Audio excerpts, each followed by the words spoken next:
moment in the series? Is the mindset firmly now that to treat this essentially like a 2-match series and give everything you got? Yeah, absolutely. I think we've got to win the series 3-1 to qualify for the Test Championship. So, we've got to win 2 Test matches. That's as simple as it gets for us. So that's all we'll be trying to do. Go out, obviously trying to put to bed the disappointment of the last Test match, and go into this one, refreshed, and we're excited that we've still got the opportunity to qualify for the Test Championship. We've still got the opportunity to beat India in India, which is something that not many teams do. So we're excited about the challenge ahead, it's just about now going out on the field and performing as well as we can. So Jimmy, how did you feel about being rested last time, and is there going to be a kind of benefit for England you playing in this one? Well, it's obviously mixed emotions. Missing out after playing pretty well in the first Test, you've got to try and look at the bigger picture, I guess. I think the idea was if I missed that one, then that would give me the best chance of being fit and firing for the pink ball Test. That's where I'm at the minute. I'm feeling good and fresh and ready to go again if called upon. So frustrating, I guess, to an extent, but I can kind of see the bigger picture with the amount of cricket that we've got. How's the SG pink ball behaving in practice, and how much kind of damage do you think you can do with it? Well, it is swinging a little bit, probably a little bit more than the red one. But obviously, it's until you get out there in the middle in a match situation, you don't really know what it's going to do. So the nets have done a little bit, but we just have to wait and see. Obviously, I'll be keeping my fingers crossed if I do play and we bowl first, then I'll be hoping it does a little bit.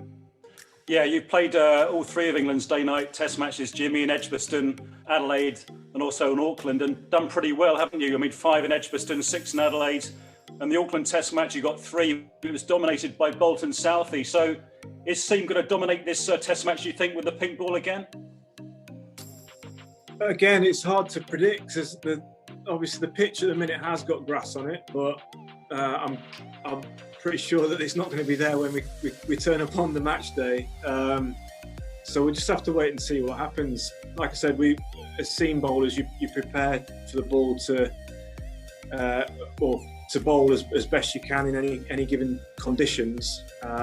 If it does swing, then great. If not, then we've still got a job to do and trying to take wickets and find ways of taking wickets. So we just have to wait and see. Yeah, Zach Crawley was saying yesterday he thought the pink ball and the seaming conditions gives England an advantage. Do you agree with that then? Potentially, yeah. I mean, no pressure on the seamers, Zach. Thanks, mate. It potentially does, yeah. We've got a little bit of experience with the pink ball, but this is a second Test match in India, first one in February as well. We just don't know how it's going to behave. So, yes, if whoever the bowlers that get the ball in their hand come the Test match, will be hopeful of it doing something, and we'll be hopeful that gives us a little bit of an edge. Jimmy, a lot of people want you and Broad reunited in this Test match. What do you think the chances of that happening are if Jofra's going to be fit?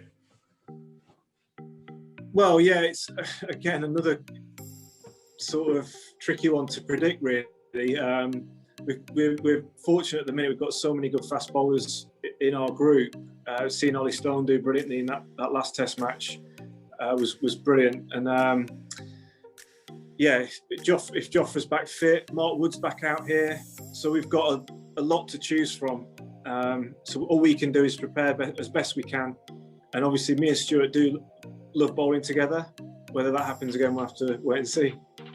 Just finally, Jimmy, I mean, what are your thoughts on the stadium? It looks absolutely awesome. And how do you see the series at 1-1 with 2 to play? Yeah, the stadium looks great. I think it's going to be, it's not going to be full, but I think the atmosphere will be pretty special. I think the pink ball Test matches we've played have had a sort of different atmosphere as well, and a real special one, something that the guys will remember. So we're all looking forward to it immensely. And going into it 1-1 series well in the balance. You know, we've obviously had a disappointing second test, but the key for, you know, we've tried to maintain level heads throughout. You know, we don't get too excited when we win. We don't get too down when we lose. We've got to try and just improve on how we've been performing, and hopefully we can go out there, do our best, and our best will be good enough to get a victory. Seen you train both in the day and at night in this new stadium. Have you seen a marked difference with the pink ball when it is light for the batsmen, for example, when bowling to them? There's not a difference, I don't think, in how it behaves as such. I think the difficulty will be just adjusting the eyes to the different lights. Twilight, the guys have said, has been a bit tricky. I caught some balls the other night. It was a little bit tricky to pick up at first. It takes a bit of getting used to. And to be fair, we found that in all the test matches we've played, whether it's in England or Australia or New Zealand, where we played the others. It does take that bit of time to get used to as the light fades and the floodlights sort of take over from the natural light, should we say. Just another quick question about the pink ball. Does it feel the SG feel any different to the Dukes or the Kookaburras? Does it seem different, or does it feel any different at all? It doesn't feel a lot different, to be honest. What we found with all the pink balls is it seems like they have an extra bit of lacquer on or something, and it feels a bit more plasticky, the coating, rather than on the red balls you can feel the leather a little bit more. So that's the same with the SG. It feels very, very similar to the Duke. So yeah, not much difference at all.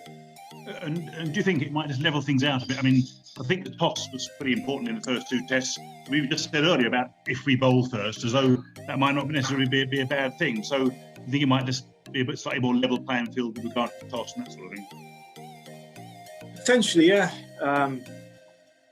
But who knows? I mean, it's just so dependent on how the pitch looks on the morning. We're still 3 days out. I mean, saw the pitch the last couple of days, and it's got a lot of grass still on it. But I can see a lot of red soil underneath, which says to me that it could well spin if they take a bit of grass off. So we're just going to have to wait and see. You know, all the seam bowlers want really is a bit of carry, which we